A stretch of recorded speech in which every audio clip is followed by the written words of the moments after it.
Amigos do Legale, é um grande prazer que eu estou aqui. Meu nome é Gerson Shigemori. Eu sou professor de cursos jurídicos, mais especificamente na área do direito do trabalho.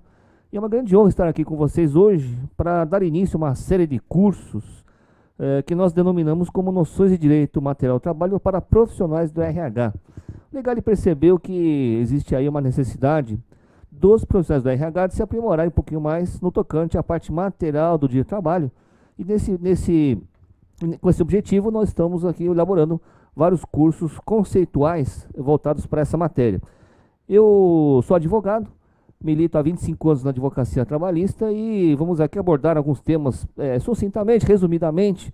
Como eu disse, nós teremos outros cursos com outros profissionais que irão abordar com mais profundidade toda a matéria do direito do trabalho. Mas para esse encontro nosso aqui inicial, né, eu separei alguns assuntos que eu creio que seja de extrema importância. Com relação, vamos iniciar aqui comentando aqui a carteira de trabalho. A carteira de trabalho é um documento onde se registra o contrato de emprego entre o trabalhador e o seu empregador. Então, o que nós entendemos é o seguinte, que a carteira de trabalho ele representa lá um documento onde se formaliza o contrato de emprego. Mas para nós do direito, isso é uma verdade relativa. Por quê? Quase 60% dos empregados brasileiros não têm carteira assinada e nem por isso deixam de ter seus direitos trabalhistas. Então, a carteira de trabalho ela tem uma presunção relativa de veracidade, não é? Então, para aqueles que acreditam que a carteira de trabalho é um documento como prova absoluta, eu já recomendo que os senhores mudem essa ideia. Não é? O empregado que não está registrado, ele possui todos os direitos normais como empregado, desde que prove que foi empregado, não é? Então, a carteira de trabalho, ela tem uma veracidade, uma validade relativa. Ou seja, quem não está registrado pode ter seu vínculo reconhecido. Quem está registrado pode ter seu vínculo anulado, porque às vezes foi uma fraude, não é? A data de início, muitas vezes, ela é colocada após o início do contrato de trabalho. A data de rescisão é colocada antes do empregado sair do seu emprego. O valor do salário geralmente não é aquele, paga-se salário por fora, nós sabemos muito disso. Muitas empresas aí registram por um salário mínimo empregado e por fora pagam 2, 3 mil reais. E a justiça reconhece esse salário por fora como sendo um salário efetivo, desde que seja aprovado. Tudo precisa ser aprovado na justiça. Então, a primeira abordagem que eu quero fazer é com relação à carteira de trabalho, para que os senhores tenham a ideia de que a carteira de trabalho não é uma prova absoluta do contrato de emprego. Cabe controvérsia, o próprio Tribunal Superior do Trabalho em Brasília, TST, na sua súmula 12, né? Súmulas, senhores, são súmulas de orientações jurisprudenciais do TST, são entendimentos que o tribunal tem sobre uma matéria cuja controvérsia aparece muitas vezes. Então se faz uma súmula, ou seja, se formaliza uma decisão sobre aquele assunto. Então chama-se súmula, ou numa escala de importância menor, chamada orientação jurisprudencial. Então a súmula de número 12 do TST já revela, já reconhece que a validade de carteira de trabalho é relativa e não absoluta. Então, aos senhores que trabalham com RH, ao se depararem, né, ao manusearem uma carteira de trabalho, fiquem cientes que aquelas anotações são importantes, obviamente, é muito importante. A lei exige que o empregado seja registrado na sua carteira, mas o registro não tem uma prova absoluta. Quem não foi registrado pode ter reconhecido o seu vínculo empregatício, e quem foi pode ter alterado as suas anotações. Como disse já anteriormente, a data de entrada, a data de saída, né? Isso pode ser alterado conforme a decisão judicial do juiz do trabalho. Outro ponto aqui também que eu reputo importante, que é interessante abordarmos aqui a discussão, é a estabilidade provisória da empregada gestante. Ou seja, a empregada gestante, ela tem uma estabilidade provisória no seu emprego. Está previsto no ato das disposições constitucionais transitórias da Constituição Federal, no seu artigo 10, inciso 2, romano, letrinha B, minúsculo. Lá prevê o quê? É vedada a dispensa arbitrária sem justa causa da empregada gestante desde a confirmação da gravidez até 5 meses após o parto. Ponto, né? Essa previsão constitucional, ela tem um complemento, né, na chamada súmula 244, na súmula 244, e essa súmula tem 3 incisos. No inciso 3º da súmula 244 do TST, nós encontramos a previsão de que essa estabilidade que eu disse a vocês, da empregada gestante, ela prevalece nos contratos com prazo determinado, né? Então, pela súmula 244, inciso 3º do TST, que complementa o ato das disposições constitucionais transitórias, artigo 10, inciso 2b, a empregada gestante teria direito à estabilidade em contrato de experiência, durante o aviso prévio, mesmo indenizado, né? Durante o contrato temporário. Então, nesses contratos por prazo determinado, que são, por exemplo, experiência, aviso prévio transforma o contrato indeterminado em indeterminado. E o temporário, nesses casos, essa súmula 244, inciso 3º TST, prevê que essa empregada também teria direito à estabilidade provisória. Como que funcionaria? Então, por exemplo, uma empregada foi contratada por um contrato de experiência de 90 dias. E dentro desses 90 dias ela engravidou, né? Aí ela comunica ao seu empregador, mesmo que não comunicar, tem esse direito à estabilidade, e ela não vai, o contrato se encerra, né, no 90º dia, mas ele é prorrogado até 5 meses após o parto. Deu 5 meses após o parto, essa empregada ela pode ser dispensada. Aliás, na verdade, a meu ver, não seria dispensada, seria rescisão do contrato a termo, porque o contrato era de 3 meses, né, e já se findou há muito tempo, e está no período de prorrogação em razão dessa estabilidade, por força da súmula 244 do 3º. Agora, notem, olha que coisa curiosa, né? Apesar do TST, que é o Tribunal Superior do Trabalho, cuja sede fica em Brasília, prever essa condição, o Tribunal Regional do Trabalho, aqui da segunda região, aí talvez um pequeno parênteses, uma explicaçãozinha. A Justiça do Trabalho, ela funciona em 3 instâncias, né? Ela funciona em 3 fases, vamos dizer assim, em 3 instâncias. A primeira instância é a chamada Vara do Trabalho, no qual nós temos contato com os juízes, né? Essas varas do trabalho, aqui em São Paulo, estão em 3 endereços. Aqui na Barra Funda, na Marquês de São Vicente, temos um fórum trabalhista na Zona Leste e uma na Zona Sul hoje. Então, essas são chamadas, nesses prédios, nós temos as chamadas varas do trabalho, onde em cada vara nós temos um juiz do trabalho, concursado, que preside aí a vara, né, um titular da vara. Acima das varas, em grau de recurso, em grau superior a eles, nós temos os tribunais regionais. O que são tribunais regionais? São órgãos da Justiça do Trabalho que são responsáveis em rever a decisão dos juízes do trabalho, chamado tribunais regionais. No país todo nós temos 24 tribunais regionais. E acima dos tribunais regionais nós temos o TST, que é a sede em Brasília, que tem competência nacional para rever as decisões dos tribunais regionais. Então, só para fazer essa pequena explicação, essa explanaçãozinha, para quem não conhece, ter uma noção do que nós estamos tratando aqui, né? E esses tribunais regionais, órgãos de segunda instância, estão divididos em regiões. No país todo são 24 regiões. E aqui em São Paulo nós temos a segunda região, né? Então, o Tribunal Regional de São Paulo, que abrange as varas do trabalho de São Paulo capital, Grande São Paulo, parte do litoral, né? Tem algumas decisões que eles são formalizados, porque se repete muito a situação, então eles formalizam. E nós temos a chamada tese jurídica prevalecente, número 5, que menciona que a empregada gestante com contrato com prazo determinado, não teria direito à estabilidade provisória. Então, olha só que interessante, né? A Constituição Federal é omissa com relação ao contrato por prazo determinado da empregada gestante, não fala nada, nem que sim, nem que não. A súmula 244, inciso 3º do TST, fala que ela tem direito à estabilidade no contrato por prazo determinado, incluindo o contrato de experiência, o aviso prévio, não é? O contrato de trabalho temporário. Então, se a empregada engravidar nesses 3 exemplos, ela teria direito a ficar até 5 meses após o parto, né, no emprego, recebendo, certo? Agora, aqui em São Paulo, o nosso Tribunal Regional criou uma tese jurídica prevalecente, número 5, quem quiser acessar, é só acessar o site TRT2, né, trt2.jus.br, e lá na parte de jurisprudência que vocês vão encontrar a tese jurídica prevalecente número 5, e vocês verão ali que o Tribunal Regional não reconhece essa estabilidade para a empregada que engravida em contrato de prazo determinado. Então, olha só que controvérsia. Aí a pergunta é, como que fica, então, o direito da empregada gestante, né, com contrato por prazo determinado aqui em São Paulo. Olha, aqui em São Paulo, essa súmula ou essa tese, ela não obriga o juiz da vara do trabalho a segui-las, porque não são vinculantes. Então, no primeiro momento, o juiz pode tanto julgar procedente como julgar improcedente a estabilidade de uma empregada que engravidou em contrato por prazo determinado. Vou pegar um exemplo bem prático. Vamos imaginar que nós tenhamos um caso onde uma empregada, no contrato de experiência, engravidou. Contrato 90 dias, né?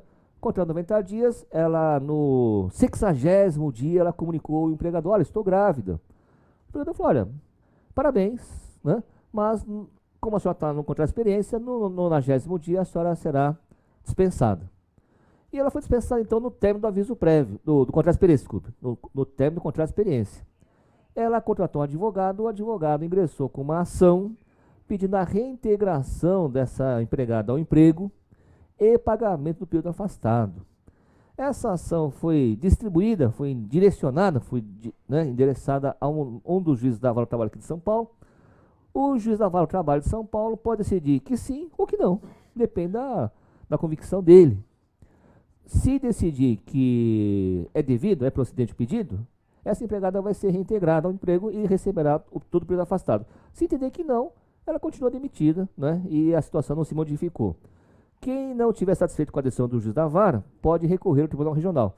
Chegando ao Tribunal Regional, grande chance dela perder essa reivindicação, porque lá provavelmente vão aplicar essa tese jurídica prevalecente.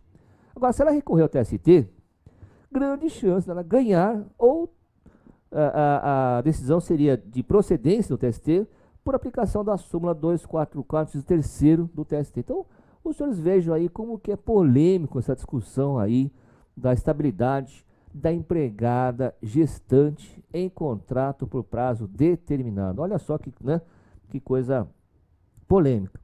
Outra coisa também que eu acho que é muito polêmico, nós podemos abordar aqui, é o chamado acúmulo de função. Muito empregado imagina que precisa ganhar um pouco mais porque ele faz mais do que deveria, comumente chamado de acúmulo de função, não é? Então é muito comum essa discussão na Justiça do Trabalho. Ah, porque eu quero ganhar 20% a mais, 30% a mais, porque eu fiz além do que a minha função exigia. Então, como que é tratado esse acúmulo de função? Entendeu? Esse acúmulo de função, ela é previsto no artigo 456, parágrafo único da CLT. Teoricamente, todo empregado, para exercer a função para a qual foi contratado, ele faz diversas outras funções correlatas, né? Imaginar aqui uma secretária. A secretária é contratada para secretariar alguém, para ajudar, auxiliar, assessorar, acompanhar, né? Então, a secretária é aquela pessoa ou secretário que vai auxiliar alguém. Para auxiliar alguém, como secretária, essa pessoa terá que atender telefone, terá que abrir a porta quando tocar a campainha do escritório, terá que talvez até passar uma vassoura na sala de manhã, ou talvez até servir um pequeno cafezinho aí de vez em quando, né? E nem por isso essa secretária vai acumular a sua função com porteira, telefonista, copeiro, faxineira, porque essas funções que eu mencionei fazem parte da atividade secretária. Outro exemplo seria do advogado. Hoje o computador ele é imprescindível para qualquer atividade. O advogado, empregado, ele vai ter que digitar muito, não é? Vai fazer muita petição, vai fazer muito recurso, muito embargo, e tudo isso é feito no computador. E o computador, para funcionar, precisa alguém digitar. E quem vai digitar esse computador? O próprio advogado. Aí no fim ele fala, olha, eu fui advogado aqui nesse escritório, mas também acumulei minha função com digitador. Não, porque para ser advogado, ele precisava digitar. Então veja que é uma atividade correlata à atividade principal. Então só haveria acúmulo de função se houver um contrato escrito entre empregado e empregador, né? Quer um exemplo? Um cliente meu, ele trabalha com entrega de bebidas, ele tem um depósito de bebidas e faz entregas de bebidas para os seus clientes, que são pequenos bares, pequenos restaurantes, mercadinhos. E o caminhãozinho que sai para fazer entrega das bebidas tem um motorista e tem um ajudante. O motorista dirige o caminhão, né? E o ajudante, obviamente, ao chegar nos pontos de entrega, o ajudante desce do caminhão, desembarca as garrafas, as bebidas, entrega e traz o vasilhame vazio e coloca no caminhão. Obviamente o motorista dá uma ajuda. Ocorre que, às vezes, esse ajudante falta ao serviço. E o motorista não quer sair sozinho, porque ele fala o quê? Eu, sem um ajudante, não vou sair porque eu vou ter que dirigir e vou ter que descarregar e carregar a mercadoria nos pontos de entrega, então vou fazer o trabalho do ajudante. E eu não quero, né, fazer isso porque isso aí não é minha função. Então, o que fez a empresa? A empresa, então, chamou todos os motoristas e fez lá um acordo com eles. Falou o seguinte: senhores motoristas, o dia que o seu ajudante não vier, vocês saem sozinhos, mas nesse dia vocês vão ganhar 50% a mais da hora trabalhada. Então, nesse dia ele ganha 50% a mais do dia. E colocaram isso no papel, no contrato escrito. Os motoristas gostaram muito, né? E aí surgiu um outro problema. A partir disso, os motoristas não queriam mais ajudantes. Queriam todos saírem sozinhos todo dia. Então você veja, né? A tentativa de solução de um problema criou outro. Mas o que importa para nós é saber que o acúmulo de função vai existir quando houver contrato escrito ou previsão em convenção coletiva. Então, fora isso, não há chance nenhuma de reconhecer um acúmulo de função. Entendeu? Agora, muito próximo do acúmulo de função é a equiparação salarial.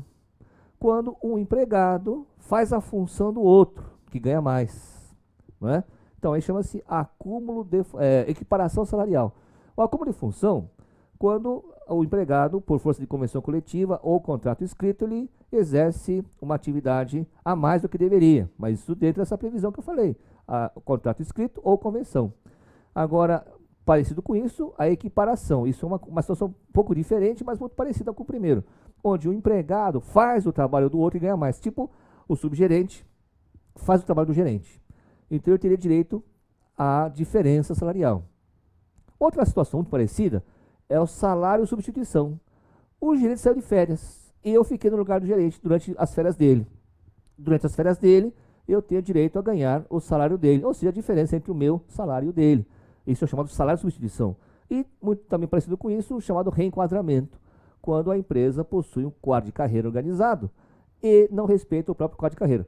Exemplo, tem empresa que estabelece lá o vendedor 1, vendedor 2, vendedor 3. O vendedor 1 ganha mais que o vendedor 3. O vendedor 3 está fazendo o trabalho do vendedor 1 e ganhando como vendedor 3. Então, o vendedor 3 tem direito a um reenquadramento e, consequentemente, a diferença salarial. Então, veja que também é um tema bastante polêmico aí, que merece uma atenção especial dos senhores aí que trabalham com recursos humanos para poder adequar corretamente o salário de cada funcionário na sua atividade para evitar aí um problema futuro na forma de uma ação de reclamação trabalhista, né? Outra coisa também que eu separei aqui para comentar com os senhores é a periculosidade. O que é periculosidade? É a situação onde o empregado trabalha em situação perigosa. Agora, perigosa não é um sentido literal, porque se for levar em consideração o sentido literal, tudo é perigoso, não é? Hoje, sair de casa para trabalhar é perigoso, não é verdade? Lidar com um chefe bravo é perigoso. Então, se for analisar assim, todo mundo tem direito à periculosidade. Não é essa a intenção da legislação, não é? A legislação prevê que alguns empregados que estão trabalhando em contato constante e permanente com explosivos, eletricidade e inflamáveis terão direito a um acréscimo mensal de 30% do seu salário. Agora, essa previsão que está no artigo 193 da CLT teve alguns acréscimos, né? Recentes. Hoje, pessoal, quem trabalha com motocicleta e quem trabalha como vigilante também tem esse acréscimo. Então, a periculosidade se estendeu aos trabalhadores em motocicleta. E não fala motoboy, né? Porque, vamos supor, Vamos imaginar aí um médico, empregado de uma clínica, que atende os pacientes em casa e a clínica fornece uma motocicleta para esse médico se deslocar. Olha que curioso.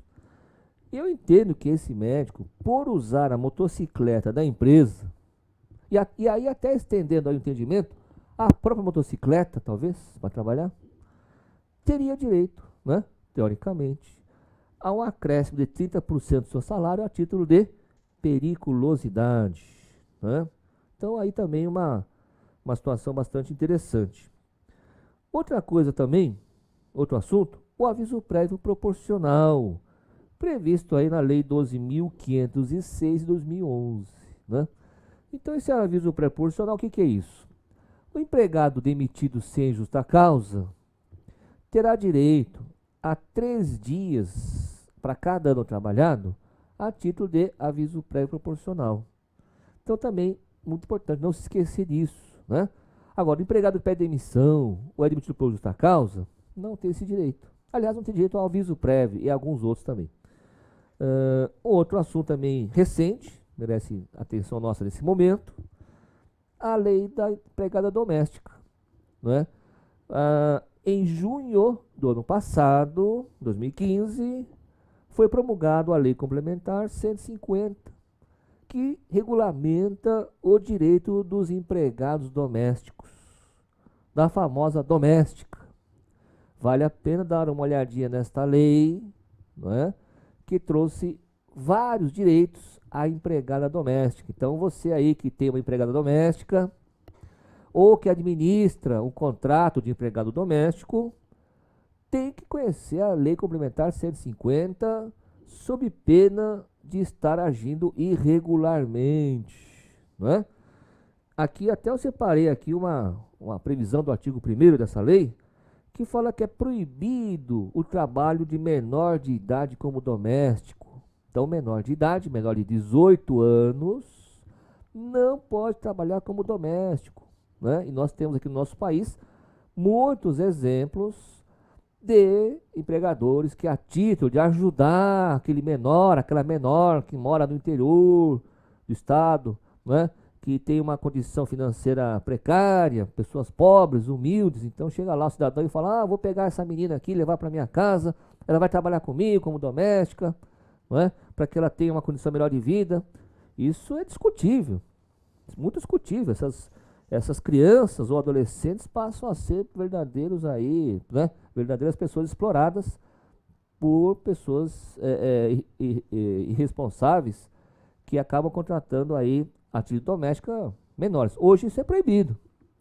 Então, os senhores que têm aí domésticos em casa, cuidado com os menores. O menor não pode trabalhar, é proibido, né? Isso pode gerar aí uma multa no Ministério do Trabalho, pode gerar uma indenização por dano moral a favor do empregado. Então, dá uma olhadinha lá na Lei Complementar 150/2015, que regulamenta o trabalho do empregado doméstico, né? Isso aí é uma coisa muito importante, viu, pessoal? Muito importante. Outra coisa muito importante, o motorista profissional de carga e passageiro. Motorista profissional. Não é aquele autônomo, não. Aquele motorista profissional empregado, né? Motorista profissional empregado. Exclui-se o autônomo. O autônomo é regido por contrato entre contratante e contratado. Não é âmbito do direito do trabalho. O direito do trabalho só regulamenta o contrato de emprego. Então, eu estou falando aqui no motorista profissional de carga e passageiro empregado. Dê uma olhadinha nos artigos 235A até 235G da CLT, que foi modificado, foi acrescido pela Lei 13.103, não é, de março de 2015. Então, quem está aí lidando com motoristas empregados de carga e passageiro, obrigatoriamente observar os artigos 235A até 235G da CLT. Lá estão previstos alguns direitos diferentes, tipo direito ao adicional por tempo de espera, além das horas extras, adicional noturno, sobreaviso, né? Esse tempo de espera é só para motorista profissional de carga e passageiro. O que é tempo de espera? Muitas vezes o motorista de caminhão, né? Caminhão, geralmente caminhão de carga, Para carregar ou descarregar, ele entra numa fila. E essa fila, às vezes, tem dezenas de caminhões, né? Então, vamos imaginar um caminhão que vai descarregar uma mercadoria no Porto de Santos. Até um tempo atrás, o Porto de Santos estava com uma situação caótica porque falta de estrutura, muito movimento, poucos funcionários, né? E aí o caminhão chegava lá, vinha do interior, vinha de outros estados, chegava em Santos, entrava numa fila de mais de 200 caminhões na frente dele para descarregar a mercadoria que ele estava carregando, que ele estava trazendo. Então você imagina, você, motorista de um caminhão, entra numa fila onde na sua frente tem 200 caminhões, vai demorar um pouquinho para descarregar o seu caminhão. Além disso, essa fila anda a cada momento. Então, descarregou lá o caminhão lá da frente, a fila tem que andar. Então, por exemplo, a cada 2, 3 horas, o motorista precisa ligar o caminhão e colocar ele para frente alguns metros. E passa-se dias nessa fila. Então, hoje a legislação prevê um acréscimo do salário dele, chamado tempo de espera, né? Dá uma olhadinha lá, quem estiver administrando motoristas de caminhão ou de passageiro, dá uma olhadinha nesses artigos aí que é muito importante. O estagiário, famoso estagiário, né? Na nossa área jurídica, fazem até piadas, não? Porque não é estagiário, é escraviário. Né? O cidadão não é estagiário, é escravo, é escraviário. Isso é uma situação que ocorria antes dessa lei última, de 2008, onde realmente muito estagiário foi utilizado como empregado normal e não teve registro em carteira nem direito trabalhista nenhum. Né? Então era muito comum falar, vou contratar um estagiário, que aí o custo é menor e ele trabalha igual empregado. Hoje não é bem assim, né? Porque hoje tem uma lei 11.788, a 11.788 de 2008, que regulamenta todo o direito do estagiário. Ele não vai ter vínculo empregatício, mas ele tem que obedecer algumas regras. Ele tem que ter um estágio máximo de 6 horas por dia, não é? Então tem todo um regramento aí para as pessoas contratarem estagiários. Dá uma olhadinha na lei 11.788 de 2008. Se você tem estagiário e não está observando essa lei, estagiário está sendo um verdadeiro empregado e ele pode ingressar com uma ação trabalhista aí amanhã ou depois e fatalmente quem contratou o estagiário vai virar empregador, vai pagar aí as verbas trabalhistas para ele. Né? Então aí um certo cuidado com isso. Outro assunto aqui que eu queria abordar com vocês é o empregado público. O que é empregado público? O artigo 37 da Constituição Federal, mais a súmula 390 do TST, então, artigo 37 da Constituição Federal, mais a súmula 390, estabelecem que o empregado público é aquele que faz concurso, vai trabalhar na União, Estado, Município, autarquia ou fundação, regido pela CLT, então ele é seletista, apesar de ser concursado, e tem a estabilidade prevista no artigo 41 da Constituição Federal. O artigo 41 fala que ele é estável, né? Então, é um empregado especial, ele é regido pela CLT, tem estabilidade do emprego após 2 anos no exercício da função, e é uma condição muito especial, né? Então, pessoal, vejam que nós temos aí vários detalhes para serem abordados, estudados com mais profundidade, para que os nossos colegas aí que atuam na área de recursos humanos tenham mais informações, mais elementos para terem uma atuação mais perfeita, né? Para aprimorarem a sua atividade profissional e assim atingirem aí um sucesso na sua plenitude. Então, como eu falei para vocês, né, esse aqui é apenas um encontro inicial.